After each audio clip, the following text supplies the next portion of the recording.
తెలంగాణ ఎన్నికలలో బీఆర్ఎస్ వ్యూహం మారుతోందా? బీజేపీ కన్నా కాంగ్రెస్ నే ఎక్కువగా టార్గెట్ చేస్తోందా? సీఎం కేసీఆర్ తాజాగా జిల్లాలలో నిర్వహించిన ప్రచార సభల్లో కూడా ఎక్కువగా కాంగ్రెస్ నే లక్ష్యం చేసుకున్నట్టు కనిపిస్తోంది.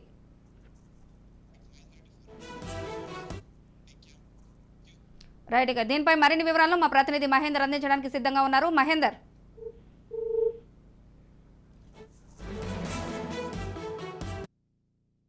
ముఖ్యమంత్రి కేసీఆర్ ఎన్నికల మేనిఫెస్టో తర్వాత బీఫామ్లు ఓవైపు సభాముఖంగా బీఫామ్లు ఇస్తూ మరో రకంగా ప్రచారానికి పూర్తిగా హుస్నాబాద్ కేంద్రంగా ఎన్నికల శ్రీకారం ఇచ్చినప్పటి నుంచి దాదాపు ఆయన పర్యటించిన జిల్లాల్లో అన్ని సభల్లో కూడా బీజేపీకి బదులు గతంలో బీజేపీ సభలో ముఖ్యమంత్రి కేసీఆర్ మాట్లాడుతున్నాడంటే ఖచ్చితంగా అది బీఆర్ఎస్ బీజేపీ గురించి అన్నట్టు ఉండేది. కాబట్టి ఇప్పుడు పూర్తిగా కాంగ్రెస్ నే టార్గెట్ చేస్తూ పూర్తిగా తను కాంగ్రెస్ పార్టీ వైఫల్యాలు, కాంగ్రెస్ పార్టీ హామీలు, కాంగ్రెస్ పార్టీ చేస్తున్నటువంటి ఎన్నికల ప్రచారాలు, వాళ్ళ పార్టీ నుంచి ఏదైతే బీఆర్ఎస్ పార్టీ నుంచి అభ్యర్థులకు వేస్తున్న జాలాలు, ఇవన్నీ వీటిని దృష్టిలో పెట్టుకుని దాదాపు కాంగ్రెస్ పార్టీని ఎక్కువ మొత్తంలో దానిపైన కాన్సన్ట్రేట్ చేశారు. దాదాపు పక్కగా రామ్ గురించి రాహుల్ గాంధీ బస్సు యాత్ర ప్రారంభించారు. ఆ బస్సు యాత్ర నుంచి కేటీఆర్ కూడా తీవ్ర స్థాయిలో స్పందించారు. కాంగ్రెస్ బస్సు యాత్ర తుస్సుమరణ ఖాయం అన్నట్టు దాదాపు స్వర్ణయుగానికి సంక్షేమంలో స్వర్ణ కే తెలంగాణని చీకటి పాలనలో కర్ణాటక అనుభవిస్తుంది. మరి ఇప్పుడు వచ్చి వీళ్ళు ఏం చేస్తారన్నట్టుగా ఒకటి. మరోపక్క ఏం చేస్తున్నారు కాంగ్రెస్ పార్టీ, అసలు ఇక్కడ రేవంత్ రెడ్డి రేటు ఎంత రేటు అంటూ బీఫార్లు అమ్ముకుంటున్నాడు.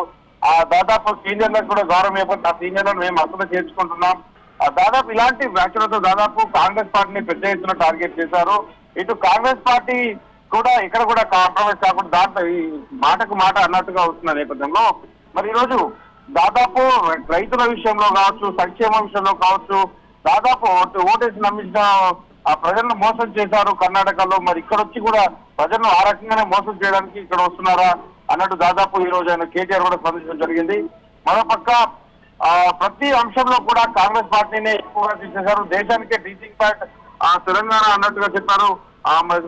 దేశ తెలంగాణ చర్చలో అతి గొప్ప మానవత అంతాన్ని చూసిందన్నారు. మంత్రి దాకా పక్కన ఉన్న కాళేశ్వరాన్ని కూడా చూడండి రాహుల్ గాంధీ అన్నట్టు దాదాపు ఇటు కాంగ్రెస్ పార్టీ రాహుల్ గాంధీ పర్యటన సంబంధించి ఆ రకంగా కూడా అస్త్రాలు విడుదల ఇస్తున్న పరిస్థితి కనిపిస్తుంది. సో బీఆర్ఎస్ పార్టీ అన్నింటిలో దాదాపు ఎలక్షన్ షెడ్యూల్ కావడం నుంచి ఎలక్షన్ టికెట్ల వస్తున్న నేపథ్యంలోనే టికెట్ల ప్రకటన కారణం నుంచి దాదాపు ముఖ్యమంత్రి కేసీఆర్ ప్రచారానికి ముందుకెళ్లే వరకు దాదాపు వాళ్ళంతా కూడా ఎన్నికల సిద్ధమైన నేపథ్యం. మరి పార్టీ ఇంతలో మరి ప్రజలకు బీఆర్ఎస్ పార్టీని ఓడించడానికి వచ్చినటువంటి కాంగ్రెస్ పార్టీ మరి మీరు ఎందుకు ప్రజల్లోకి ఏ రకంగా వస్తున్నారు, ఏ ముఖం పెట్టుకొని వస్తున్నారు అనేటట్టుగా వాళ్ళు చేసినటువంటి పాలనకు సంబంధించినటువంటి పూర్తి విశ్లేషణతో కూడినటువంటి అంశాలతో ఇటు ప్రజలకు దాదాపు అవగాహన కల్పిస్తూ ఆ రకంగా కాంగ్రెస్ పార్టీని ఎక్కువ మొత్తంలో టార్గెట్ చేస్తూ బీఆర్ఎస్ పార్టీ ప్రచారంలో ముందుకెళ్తుందని చెప్పవచ్చు. రకంగా బీజేపీ వైపు మాత్రం దాదాపు ఎక్కువ ఒకప్పుడు మోదీ గురించి కానీ, బండి సంజయ్ నుంచి కానీ, కిషన్ రెడ్డి గారి నుంచి కానీ నిరంతరం వారి గురించి వాళ్ళ సభల్లో వాళ్ళ యొక్క ప్రసంగాల్లో ఉండేది. కానీ ఇప్పుడు మాత్రం అంతా కర్మైందని చెప్పొచ్చు. కేవలం కాంగ్రెస్ పార్టీని మాత్రమే పూర్తిగా టార్గెట్ చేసినట్టుగా అయితే అందరిలో గమనిస్తున్న విషయం. Right Mahender, thank you.